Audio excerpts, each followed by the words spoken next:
Hermanos, vamos a 2 Corintios.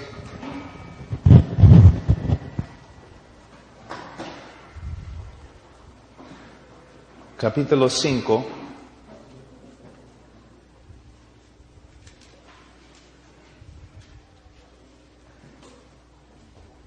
Mañana vamos a hablar del poder de la conversión verdadera. Pero hoy día vamos a hablar un poquito del poder de Dios en la conversión de un hombre. En 2 Corintios capítulo 5, versículo 17, dice: de modo que si alguno está en Cristo, nueva criatura es. Las cosas viejas pasaron, he aquí todas son hechas nuevas, y todo esto proviene de Dios. Oremos, hermanos. Padre Santo, te damos gracias por este día. Te damos gracias por la Escritura y el Espíritu Santo. Te damos gracias, Señor, por el Señor Jesucristo y su muerte en la cruz por nosotros. Señor, danos sabiduría, entendimiento, Señor. Ayúdanos a entender las Escrituras, para que seamos ministros capaces, Señor, de llevar a cabo el trabajo que nos has dado. Para tu gloria, Señor, en el nombre de Cristo Jesús. Amén. Hermanos, en el día de hoy hay una enseñanza que muchas veces se llama la enseñanza del cristiano carnal. Y hasta hay folletos que dicen que hay 3 grupos de personas en la iglesia, ¿no? Hay personas que están en la iglesia que son inconversos, ¿no? Los inconversos, cristianos espirituales y cristianos carnales. El cristiano va a pecar, de verdad. Un cristiano verdadero puede caer en la carnalidad, es cierto. Pero no es bíblico hablar de un estado de cristianismo que se llama carnal. No hay tal cosa como un cristiano que vive siempre en la carnalidad. Una persona que vive continuamente en la carnalidad, sin crecer, sin madurarse, sin disciplina, no es cristiano. Pero nosotros, cuando yo escucho las prédicas, yo escucho otra cosa. Tenemos la idea que si una persona hace su decisión, es creyente. Si repite una oración, es creyente. Si levanta la mano en una campaña evangelística, es creyente. La evidencia de que una persona es creyente no es simplemente que ha levantado la mano o ha hecho una decisión. La evidencia se encuentra en cómo vive después de su supuesta conversión. La Biblia enseña claramente, mira lo que dice en 17, de modo que si alguno está en Cristo.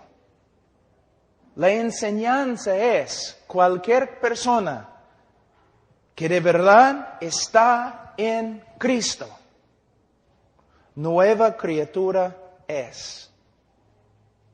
Ahora, hemos reducido la conversión en una decisión humana y nada más. Una persona hace su decisión para seguir al Señor, pero no es lo que la Escritura enseña. La conversión verdadera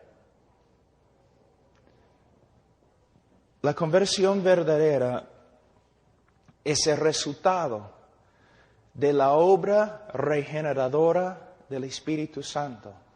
Si una persona llega a ser cristiano, es por medio de una obra sobrenatural de Dios.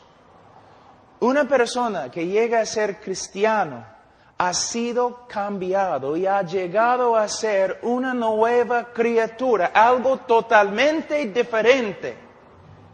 No es que simplemente ha cambiado de opinión, no es que simplemente ha hecho una decisión. Ontológicamente, hay una palabra, ontología, que proviene de una palabra griega, ontos, que se refiere a nuestro ser, la esencia de lo que somos. Una persona, cuando se convierte, cambia ontológicamente. Su misma esencia se transforma. El hombre que llega a ser cristiano de verdad se transforma de adentro, su naturaleza cambia. Dios, según Ezequiel capítulo 36, Dios saca su corazón de piedra y pone en su lugar un corazón de carne.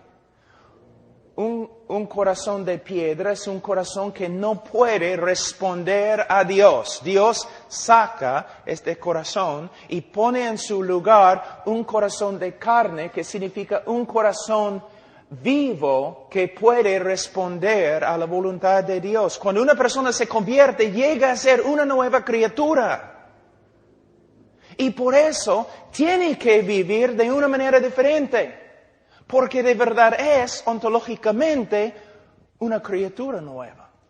Voy a darte una ilustración.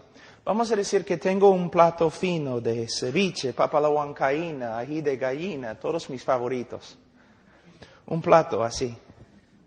Y acá tengo un plato grandote de basura. Y atrás hay un choncho. Y yo digo a Martín, Martín, suelta el chancho. Y el chancho corre. ¿A qué plato va a ir el chancho? ¿Va a comer del plato fino? No. El chancho va a ir y comer del plato de basura. ¿No es cierto? ¿Por qué? Porque es chancho. Chanchos comen basura. Y va a estar ahí comiendo la basura, así, comiendo la basura. ¿Por qué? Es lo que es. Es chancho, pues. Pero vamos a decir que en un ratito, yo tengo el poder de cambiar el chancho, en un ratito, de chancho a hombre. Hay cosas que un chancho puede comer que un hombre no puede comer. No puede. Aunque lo intenta, no puede hacerlo. Entonces el hombre va a sacar su cabeza del plato, va a vomitar, porque el hombre no puede comer basura así, va a vomitar, y no solamente va a vomitar, pero va a mirar, y va a ver a nosotros, y va a tener vergüenza. El chancho no tenía vergüenza, el hombre va a tener vergüenza, porque un hombre no come basura. El chancho no tenía ningún problema, él podía comer todo, pero el hombre ahora no puede comer, porque es otra criatura. Justo acabo de describir tu conversión y mi conversión. Estamos allí comiendo del mundo, la basura del pecado, felices, sin vergüenza, comiendo todo, tragando todo, felices. Nos gusta. Pero un día el Señor nos regeneró, nos recreó. Ahora somos nuevas criaturas. No queremos comer de la basura. ¿Te gusta comer? Se nota que a algunos de ustedes les gusta comer. ¿Te gusta comer? Entonces voy a poner acá un plato muy fino de un ceviche, pero de Sullana, pues, de mero, ¿no? Entonces cada uno de ustedes, especialmente hermano Zacarías, ustedes van a ser tentados. Ay, caramba, casi no puedo resistir. Tentado. Pero si yo pongo acá un plato de vómito de perro, ninguno de ustedes van a ser tentados. En vez de ser tentados, ustedes van a querer alejarse de ese vómito. ¿Por qué?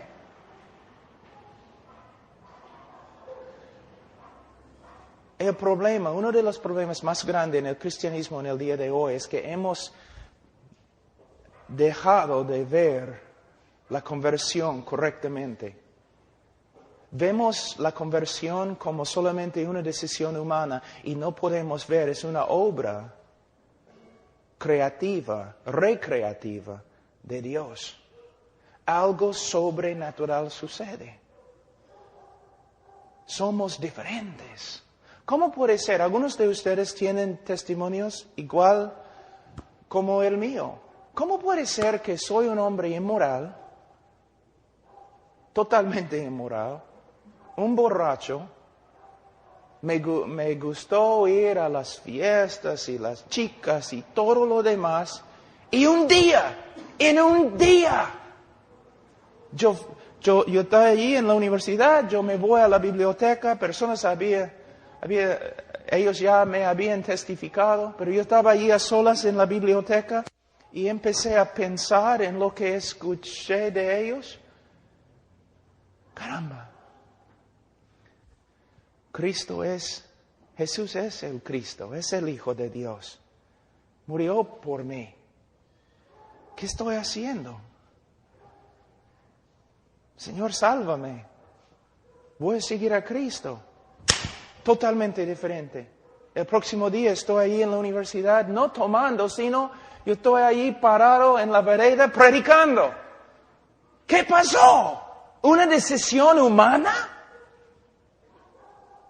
En un ratito había un cambio. Las cosas que yo amé, ahora aborrezco. ¿Cómo puede ser? ¿Una decisión humana? Algunos de ustedes eran drogadictos, fumando pasta un día. ¡Pum! No es que tengo que resistir la pasta, no, es que no quiero. ¿Qué pasó? Es una obra recreativa de Dios. La salvación es una obra sobrenatural, pero nosotros hemos reducido esta obra divina a nada más que una decisión humana que no tiene poder. Y una persona puede ser salva entre nosotros supuestamente y nunca cambia. Nunca cambia. Mira, la obra de Dios en la salvación es más grande que la obra de Dios en la creación del mundo. ¿Te das cuenta? Mira, el mundo fue creado ex nihilo, de nada. Ex nihilo, es una frase latina. El mundo fue creado ex nihilo, de nada. De la nada. Pero en la salvación es una obra aún más difícil, porque Dios crea no ex nihilo, de la nada, sino usando una masa corrupta.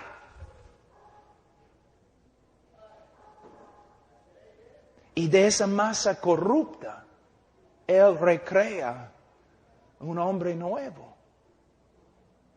Entonces, ¿los cristianos pecan? Sí. ¿Los cristianos pueden caer en pecado? Sí. ¿Los cristianos pueden caer en carnalidad? Sí. ¿Pueden quedarse allí como estilo de vida? No. Pero mira cómo aconsejamos a las personas. Una persona hace su decisión con nosotros y luego no cambia y vive en pecado. Y los pastores mayormente un pastor va a él y dice, hermano, eres creyente. Yo estaba allí cuando recibiste a Cristo, eres creyente, pero no estás viviendo como creyente, no vas a tener recompensa en el cielo. Tú tienes que empezar a vivir como creyente. Eso está mal. No es lo que la Escritura enseña. Como un sacerdote católico, tú estás asumiendo que esta persona es creyente, simplemente porque pasó por un rito. La manera bíblica de aconsejar a esta persona es, mira, yo estaba ahí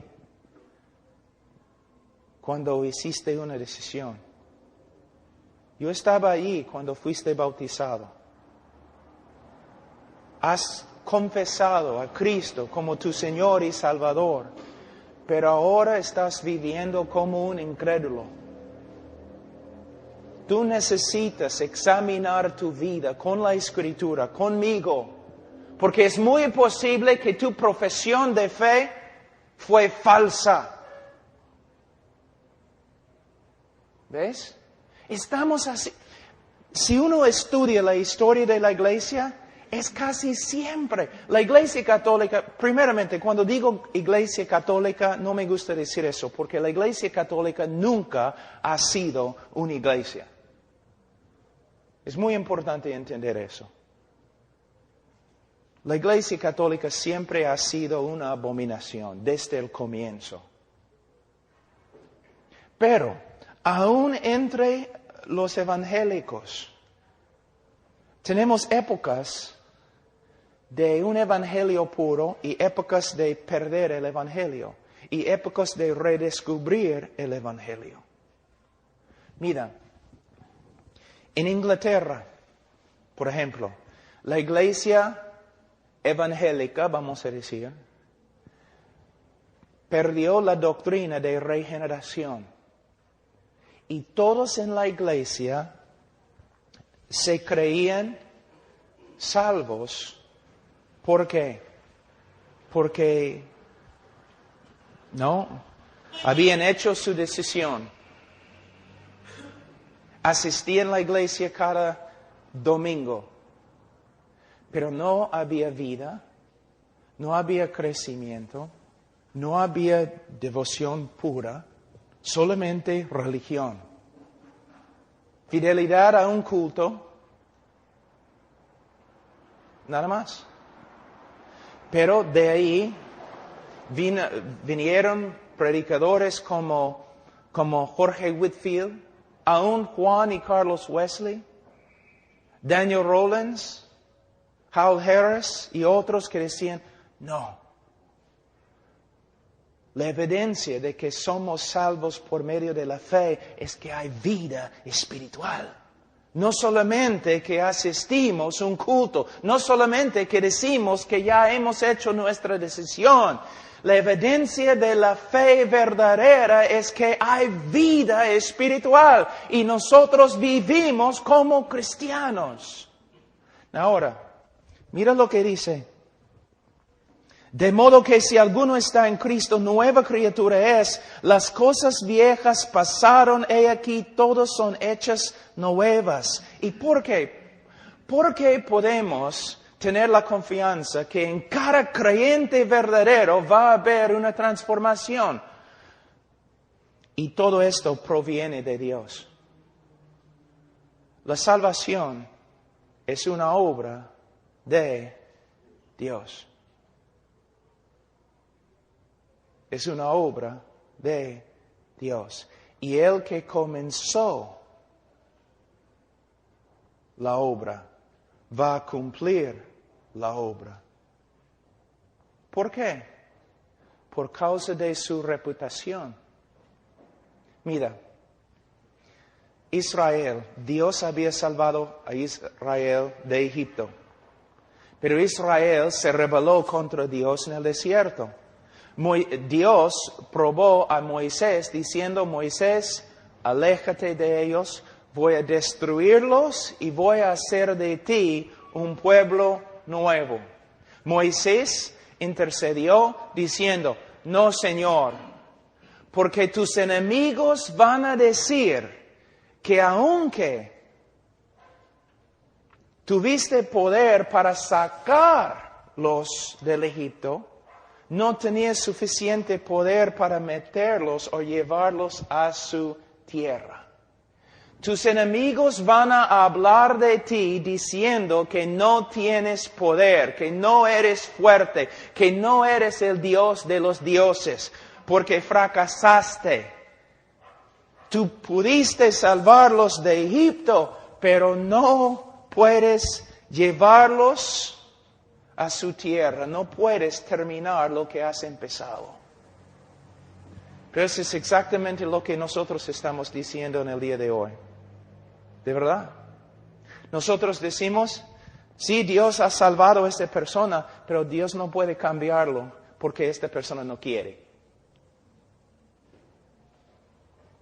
Dios ha salvado a esa persona, pero todavía está fumando pasta, todavía viviendo en inmoralidad, pero Dios lo ha salvado.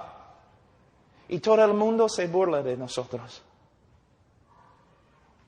¿Te das cuenta? Y se burla de Dios y su salvación. Su salvación no tiene poder. Él puede salvar a una persona de la condenación, pero no tiene el poder para salvar a una persona del poder del pecado en su vida. Es contrario a lo que la Escritura enseña. Vamos a estudiar todo esto mañana. Hoy día vamos a hablar de las evidencias de la fe cristiana. ¿Cuáles son las evidencias de que una persona de verdad es cristiana?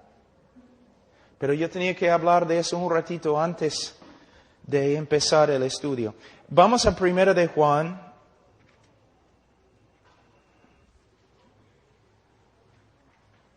Capítulo 5.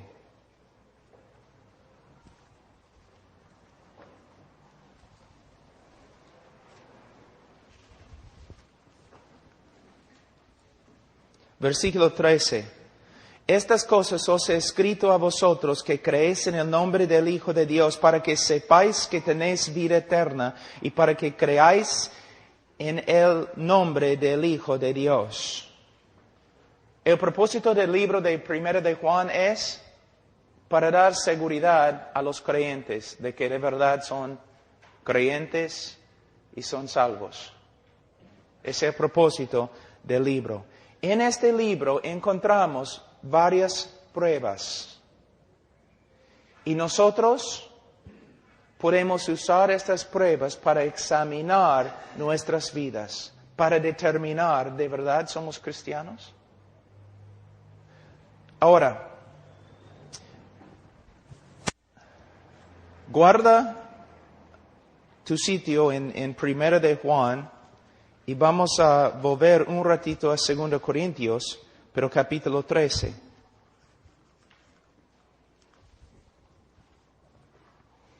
Versículo 5. Now, había personas en la iglesia en Corinto que no estaban portándose como creyentes. ¿Por qué? Porque por lo menos algunos de ellos no eran creyentes.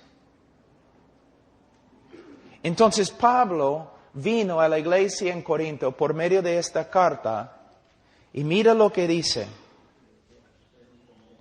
En capítulo 13, versículo 5 de 2 Corintios, él dice, examinaos a vosotros mismos si estáis en la fe, probaos a vosotros mismos. ¿Cuándo es la última vez que dijiste a un hermano que debe hacer eso? ¿Que debía hacer eso? Cuando un hermano o una persona en la iglesia no está viviendo conforme a las Escrituras, ¿qué le has dicho?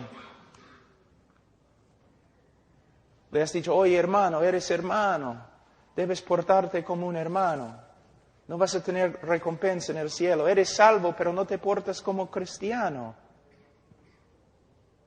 No, debes ir al hermano diciendo, hermano, examínate a ti mismo para ver si eres creyente. Pruébate a ti mismo. Examina, hermano, tu vida a la luz de la Escritura para ver si eres creyente. ¿Ves la diferencia? ¿Cuántos pueden ver la diferencia? ¿Ves la diferencia? Hay una diferencia grande. Nosotros presumimos que la persona es creyente. Y empezamos a aconsejar, diciendo, es creyente, ahora voy a aconsejarlo. Pero no es lo que la Biblia dice, es lo que la Iglesia Católica hace. Cuando la Iglesia Católica ve a un católico en la calle viviendo como un diablo, el sacerdote no va a él diciendo, no eres creyente, no eres cristiano, no eres católico. Solamente le dice, mira, tienes que empezar a portarte como un católico. ¿Ves? Nosotros hacemos lo mismo. Asumimos que es creyente, que sea creyente. Cuando lo que debemos hacer es mirar su vida y decir, no estás viviendo como creyente. Es muy posible que no seas creyente. Examínate a la luz de la Escritura para ver si eres salvo. Algunas personas dicen, pero la Escritura dice que no debemos juzgar. Bueno, debes tener cuidado porque estás torciendo la Escritura como Satanás. No es lo que significa. Porque en el mismo capítulo 7 de Mateo, Cristo dice que debemos juzgar sus frutos. Uno de los trabajos del pastor, una de las tareas, por ejemplo, nosotros, todo nuestro ministerio de HeartCry, nos hemos mudado a una iglesia en Alabama. ¿Saben por qué? Una sola razón, el evangelio que ellos predican. Y su manera de cuidar su rebaño. De verdad. Y practiquen disciplina bíblica en la iglesia. Mira cómo es. Un jovencito, a través de un club bíblico o escuela dominical o algo, hace su decisión. Después, cuando tiene como 13, 14 años, comienza a vivir, ¿no? Con sus amigos en la calle, pecando, rebelándose contra su papá, su mamá, todo lo demás. Entonces, muchas veces su mamá, aún el pastor o su papá, se acerca a él diciendo, oye, Juan, eres creyente, no debes vivir así en borrachera y con las chicas malas. Eres creyente, debes volver a la iglesia. Mira lo que estás haciendo, lo mismo como la Iglesia Católica. Lo que hay que decir a Juan es lo siguiente, Juan, fuiste bautizado en la iglesia, dijiste a todos que eres creyente, pero Juan, no te estás portando como creyente, te has apartado de la fe. Juan, no hay posibilidad de perder la salvación si uno es creyente, pero Juan, es muy posible que no eres creyente, porque no vives como creyente.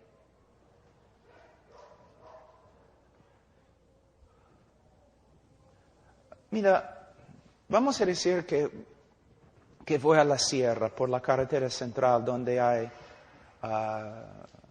llamas. Y como gringuito yo digo, qué bonito, qué bonita vaca. Y tú dices, Pablo, no es vaca, es llama. No es vaquita, ven vaquita. No, Pablo, no es una vaca, es una llama. Pero no es una vaca. Pablo, siéntate. Mira, una llama tiene las siguientes características. Una vaca tiene otras características. Este animal tiene características de una llama, no tiene las características de una vaca. ¿Por qué podemos usar lógica así con respecto a los animales, pero los pastores no pueden usar la misma lógica en la iglesia? ¿Habla como creyente? No. ¿Vive como creyente? No. ¿Piensa como creyente? No. Pero es creyente. ¿Por qué? Porque yo estaba allí cuando hizo su decisión, cuando oró su oración, cuando pasó por este rito evangélico mío. ¿Y cuántas personas están en la calle ahora viviendo como diablos, pero se creen salvos por causa de ti y tu manera de evangelizar? Porque tú le dijiste que era salvo. Porque pasó por tu rito evangélico, igualito al sacerdote católico, que dice a todos los peruanos que son salvos porque una vez en su vida fueron bautizados como niños. ¿Te asusta? Debe asustarte. Debe asustarte.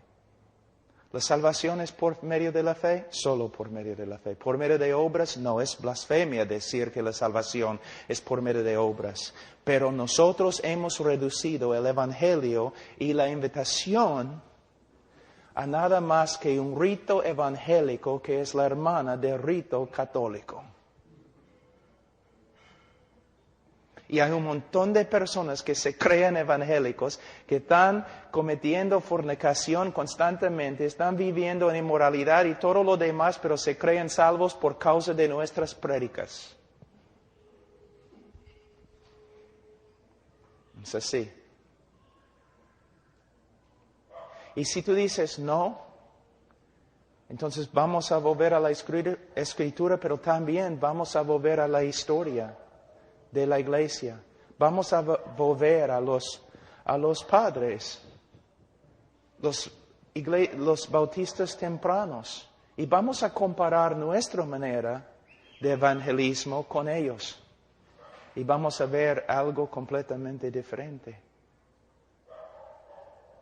Porque cuando ellos predicaron, ellos también dijeron, la invitación es arrepiéntete y cree en el Evangelio. Y la evidencia de que has creído es que tu vida cambia, porque si alguno está en Cristo, nueva criatura es. Y si tú te dices cristiano, pero no cambias, entonces examínate a la luz de las Escrituras para ver si eres creyente.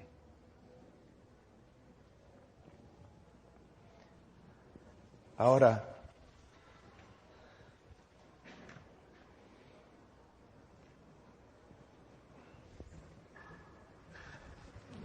el tiempo vuela. Vamos a ver en 1 de Juan capítulo 5, versículo 13. Estas cosas os he escrito a vosotros que creéis en el nombre del Hijo de Dios, para que sepáis que tenéis vida eterna y para que creáis en el nombre del Hijo de Dios.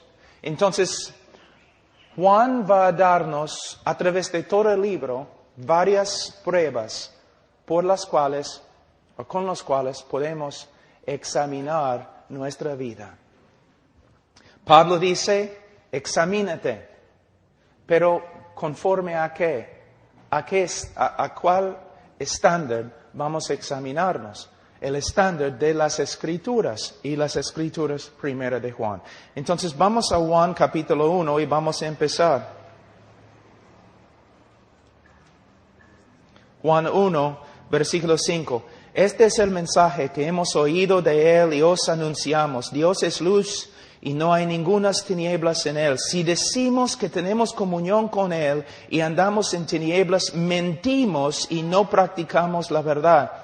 Pero si andamos en luz, como Él está en luz, tenemos comunión unos con otros y la sangre de Jesucristo, su Hijo, nos limpia de todo pecado. Ahora, ¿qué está diciendo? Well, primeramente necesitamos entender lo que significa Dios es luz. Mayormente cuando pensamos en este texto, pensamos, bueno, Dios es santo. No hay pecado en Dios. Y bueno, es cierto, Dios es luz, no hay pecado en Él. Pero Juan también tiene otro significado aquí. Había un grupo que después llegó a llamarse los gnósticos. Y la raíz de ellos están aquí. Era un grupo de herejes terribles. Y ellos enseñaron que Dios no era luz, sino Dios era oscuro, misterioso. Tenemos una palabra esotérico, que uno no puede conocer a Dios. Es un misterio. Y solamente algunos, ¿no? Algunos maestros bien altos y espirituales pueden entender. Los demás no pueden entender. Pero Juan viene y dice, no, Dios no es esotérico, no es oscuro, Dios es luz. Dios nos ha mostrado, nos ha revelado quién es y lo que es su voluntad. Entonces, cuando la Biblia dice aquí, en 1 de Juan, que Dios es luz, significa que Dios se ha revelado a sí mismo a nosotros y nos ha mostrado quién es, su carácter y lo que quiere, su voluntad. Entonces, cristianos pueden conocer el carácter de Dios, los atributos de Dios y entender quién es. Y también los cristianos pueden entender la voluntad de Dios para hacer lo que Él quiere.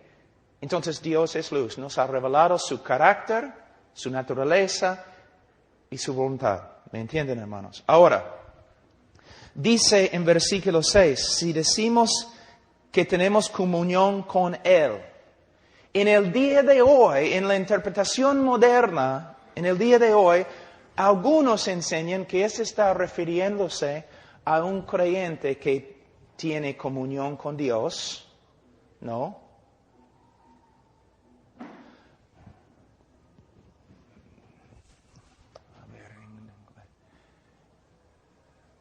Ellos están enseñando que hay dos tipos acá.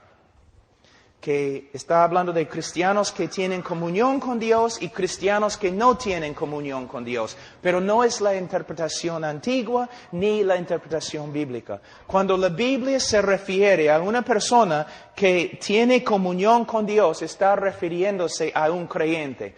Una persona que tiene comunión con Dios es creyente. Una persona que no tiene comunión con Dios no es creyente.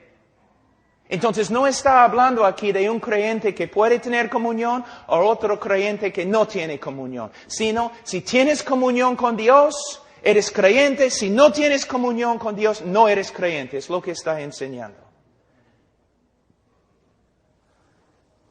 Entonces, vamos a seguir. Si decimos que tenemos comunión con Él, si decimos que somos cristianos y andamos en tinieblas, ¿qué significa andar? Well, la palabra pateo significa andar, pero esta palabra es peripateo, que significa no solamente andar, sino andar por todos los lugares, así, caminando por así. En todo aspecto de su andar, de su manera de vivir. Cuando habla de andar, está hablando de nuestra manera de vivir. Entonces, Él dice, si decimos que somos creyentes y andamos en tinieblas o vivimos un estilo de vida que contradice lo que Dios nos ha revelado acerca de sí mismo y su voluntad, ¿qué pasa? Dice, mentimos y no practicamos la verdad.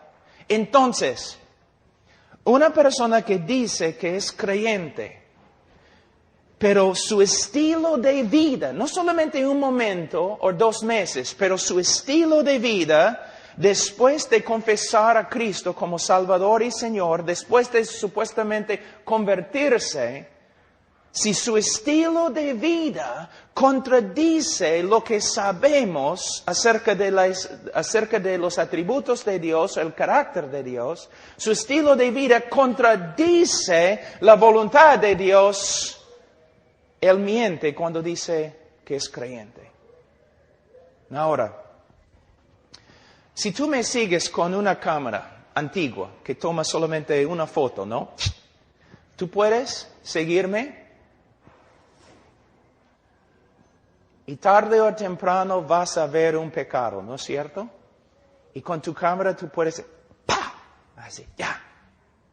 Pablo pecando, una foto, evidencia. Y tú puedes mostrar la foto acá, y tú puedes decir, mira, Pablo es pecador y no es creyente. Pero tú has tomado solamente un momento en mi vida, nada más.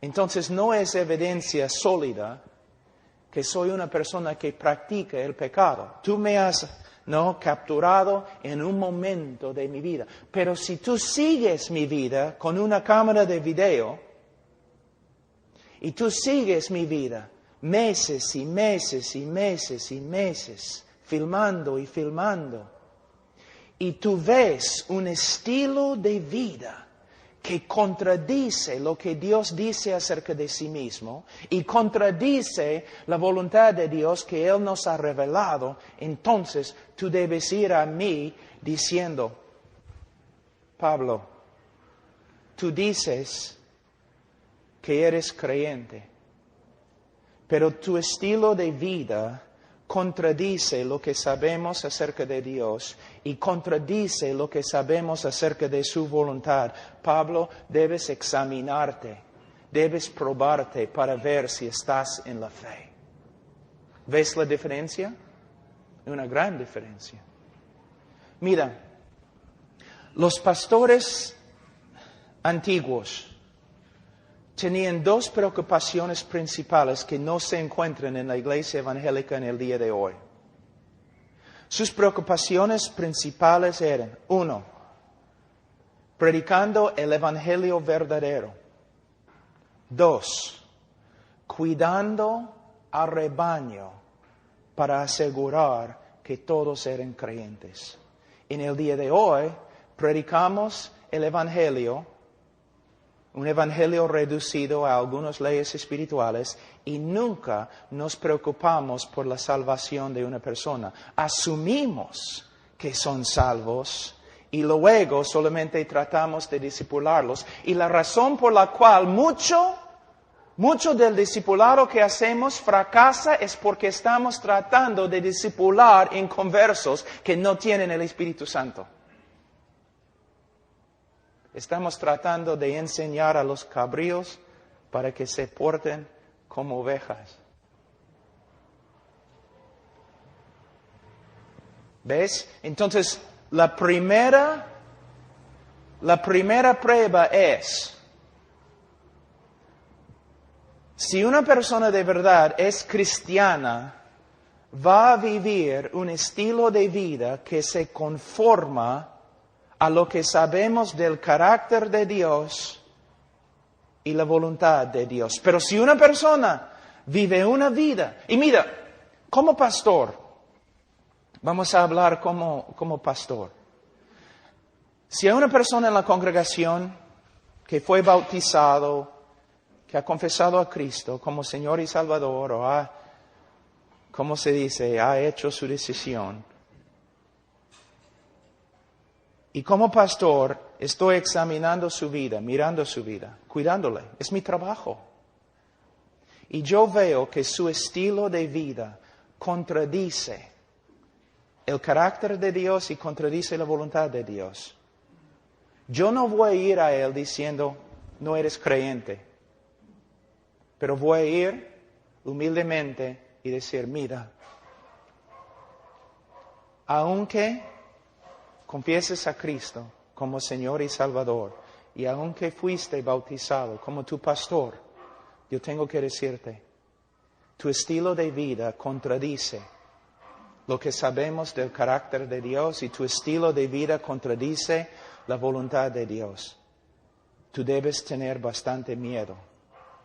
Es posible que ni eres creyente. Esa es la manera de aconsejar de las Escrituras, del apóstol Pablo, de los bautistas tempranos, pero no de los evangélicos ni los bautistas en el día de hoy, porque nosotros aconsejamos más como la Iglesia Católica que la Iglesia bíblica. Mira lo que hacemos, la diferencia. Voy a repetir, antes que continuemos, la Iglesia Católica asume que una persona es católica, que es cristiana. Y cuando esa persona vive como diablo, ellos todavía asumen que es católica, que es cristiana, y solamente reprende a la persona diciendo, eres católico, debes vivir como un católico. La iglesia evangélica en el día de hoy, iglesia bautista, hace lo mismo. Porque tenemos esta superstición de evangelismo que usamos, de la persona tiene que hacer su decisión. Esta persona oró conmigo, por eso es salva. Tú no sabes que es salvo. Pero nosotros asumimos, ya, hiciste su decisión, es creyente. Pero cuando no vive como creyente, nosotros decimos, igualito a la Iglesia Católica. Eres creyente, pero no estás viviendo como creyente. ¿Cómo sabes que es creyente? Si no se porta como creyente, muy posible no es creyente. Más bien debemos decir, confesaste a Cristo, pero no vives como creyente. Es muy posible que no eres creyente. Examínate, pruébate, conforme a este examen que tenemos en 1 de Juan. Entonces, la primera evidencia de que una persona es cristiana es que anda en la luz. Vive un estilo de vida que se conforma a lo que sabemos de la voluntad de Dios y el carácter de Dios. Ahora, la segunda prueba. Versículo 8. Si decimos que no tenemos pecado, nos engañamos a nosotros mismos y la verdad no está en nosotros. Si confesamos nuestros pecados, Él es fiel y justo para perdonarnos nuestros pecados y limpiarnos de toda maldad. Si decimos que no hemos pecado, le hacemos a Él mentiroso y su palabra no está en nosotros. Ahora, ¿qué significa? Significa lo siguiente. Primeramente, todos los cristianos van a luchar con el pecado. Pero hay una gran diferencia entre una persona que lucha contra el pecado y una persona que vive en el pecado como un estilo de vida. Aquí tenemos otra evidencia del cristianismo verdadero. El cristiano verdadero, cuando peca, el Espíritu Santo le va a convencer de su pecado, va a tener un corazón contrito, va a arrepentirse y va a confesar su pecado. Una de las evidencias más grandes de que una persona es cristiana no es que sea sin pecado, sino cuando peca. No puede vivir con su pecado, sino tiene que arrepentirse y confesar su pecado. ¿Me entienden, hermanos? Una de las evidencias más grandes del cristianismo es un corazón contrito que tiembla ante la palabra de Dios y confiesa su pecado. Su vida es una vida de confesión y contrición. Voy a darles un ejemplo. Y algunos de ustedes, pastores, van a reírse, porque es verdad. Una vez, pastor, estás predicando en la iglesia y el Señor comienza a hacer algo mientras estás predicando, quebrantando los corazones de personas, de creyentes, ¿no? El Espíritu Santo comienza a obrar quizás en el culto. Estás hablando acerca de pecado o una cosa y el Espíritu Santo comienza a quebrantar los corazones de los miembros de la iglesia. ¿No es interesante que casi siempre los que pasan adelante confesando su pecado y llorando son las personas más dedicadas en la iglesia? Y las personas más carnales en la iglesia se sientan ahí en la banca como si nada estuviera pasando. ¿cómo es que las personas más devotas en la iglesia son las mismas personas que se quebrantan más en la iglesia? Y los más carnales nunca se quebrantan ni confiesan su pecado.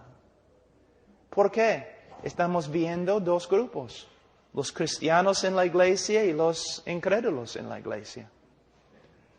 No, de verdad. Un cristiano, un pecador tiene, como dice Ezequiel 36, un pecador tiene un corazón de piedra que no se quebranta. Un cristiano tiene un nuevo corazón de carne que es sensible a la voz de Dios y cuando peca se quebranta.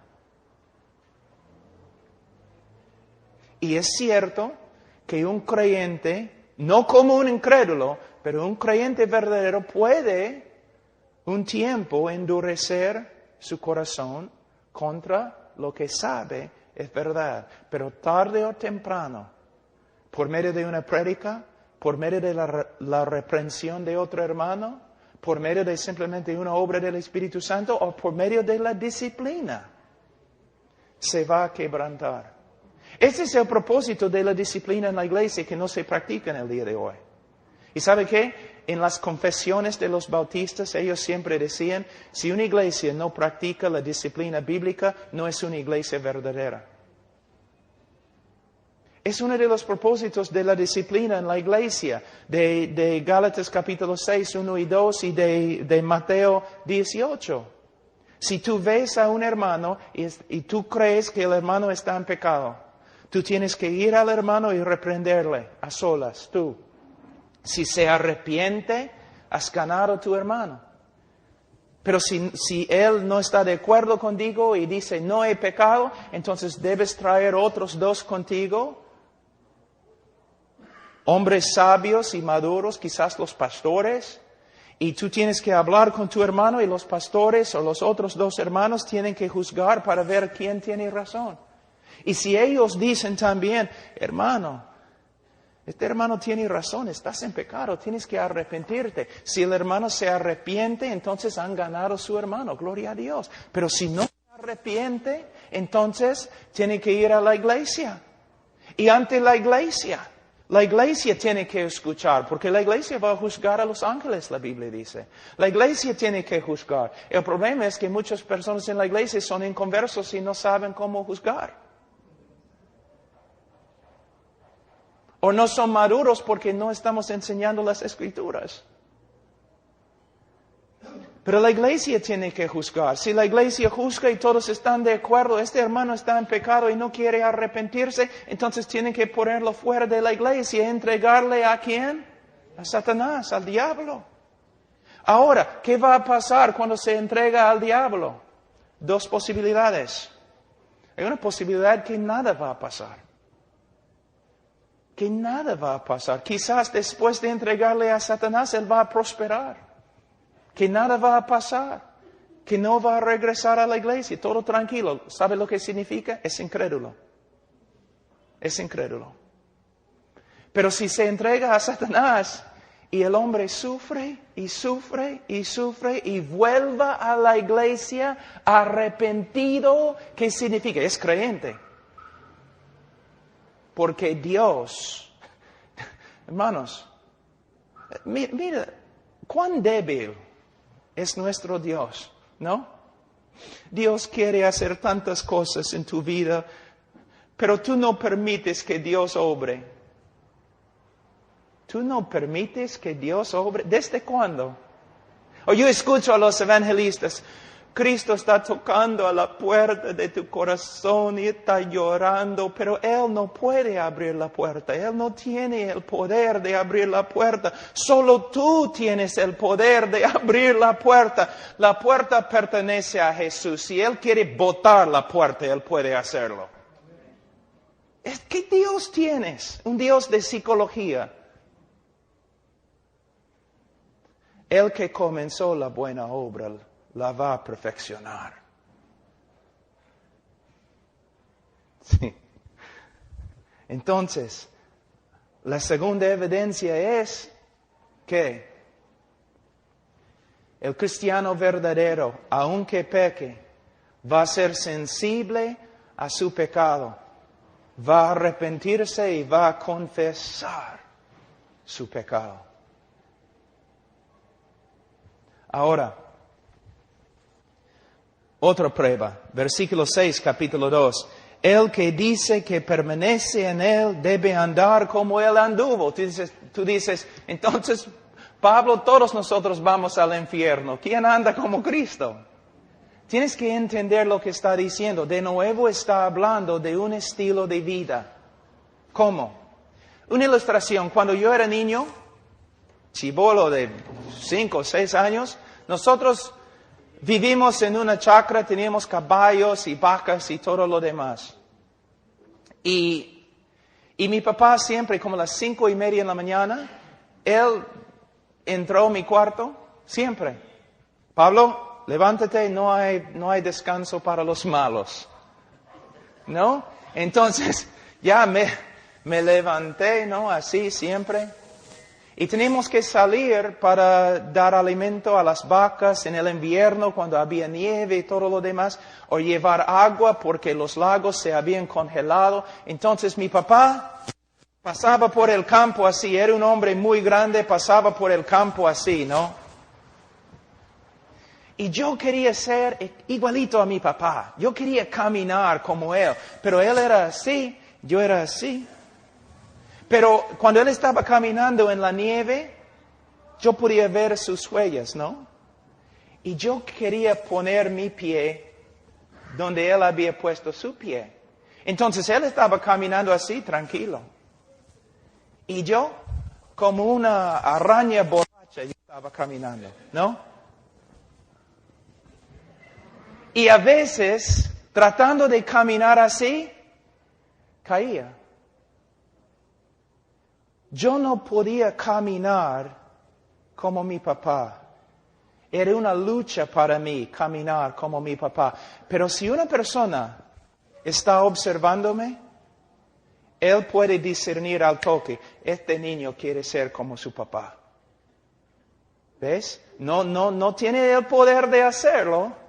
A veces cae, pero se nota que este niño quiere ser como su papá. A pesar de sus fracasos, a pesar de su incapacidad, su impotencia, él quiere ser como su papá. Entonces, si tú tienes una persona en tu iglesia y no se nota nada de discipulado, sus deseos, él quiere ser como los mundanos, él quiere ser rico, él quiere tener fama entre los incrédulos y todo lo demás. ¿Qué significa? No conoce a Cristo, quizás.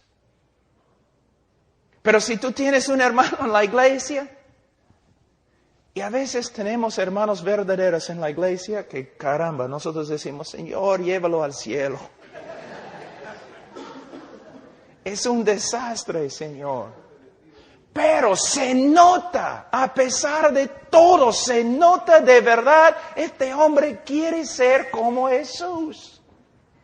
No es tan inteligente como los demás. Sería más fácil discipular a un burro. Pero de verdad se nota. Hay una realidad de Dios en su vida y Él quiere ser como Dios, como Cristo. Él quiere andar como Él. Pero ¿cuántas personas se dicen cristianos? Pero ellos quieren ser como los futbolistas, como los estrellas de cine, como todos hombres de negocio y fama. Esta enseñanza es muy, muy buena, especialmente para los jóvenes. Joven, tú dices que eres creyente. Tu manera de hablar, tu manera de caminar, tu manera de vestirte, se nota que quieres ser como el mundo. Es muy posible, es porque eres del mundo. Entonces, la primera prueba, aquí vamos a terminar y vamos a seguir después, pero la primera prueba es un cristiano verdadero como un estilo de vida, va a vivir de una forma que se conforma al carácter de Dios y se conforma a la voluntad de Dios. También un creyente verdadero va a tener un corazón sensible al pecado y tarde o temprano se va a arrepentir de su pecado y confesarlo. También, el que es cristiano verdadero va a andar como Cristo anduvo, que significa se nota en su vida un deseo real de ser como Cristo, de portarse como Cristo, de imitar a Cristo. ¿Ok? En la próxima lectura que doy vamos a hablar de más pruebas. Y la ventaja, hermanos, ustedes pueden abrir la Biblia con una persona, un miembro de la iglesia que no anda como creyente. Tú puedes decir, mira, tienes que examinar tu vida a la luz de la Escritura.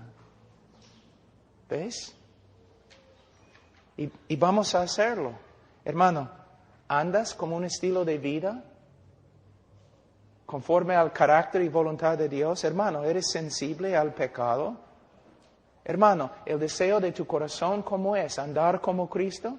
Y si la persona dice, sí, es el deseo de mi corazón y tú no puedes saber lo que está dentro de mi corazón, tú puedes decir, yo no necesito saber lo que está dentro de tu corazón porque lo que está dentro de tu corazón está saliendo cada día en tu comportamiento. Nunca permitas que una persona diga, pero pastor, tú no sabes lo que está dentro de mi corazón. Porque tienes que responder, no tengo que hacerlo. Porque Cristo dijo, los conoceréis por sus frutos. Lo que está dentro de tu corazón está saliendo de tu boca, saliendo de tus manos, saliendo de tus pies. Todo lo que necesito saber acerca de ti, yo puedo saber acerca de ti por medio de observar tu vida. ¿Okay? Vamos a orar. Padre Santo, te damos gracias, Señor, te damos gloria por todo lo que has hecho. Señor, bendice la enseñanza y, Señor, ayúdanos a entender lo que es el Evangelio verdadero, cómo dar una invitación y cómo aconsejar a los creyentes para que sepan bíblicamente que son creyentes. En el nombre de Cristo Jesús. Amén.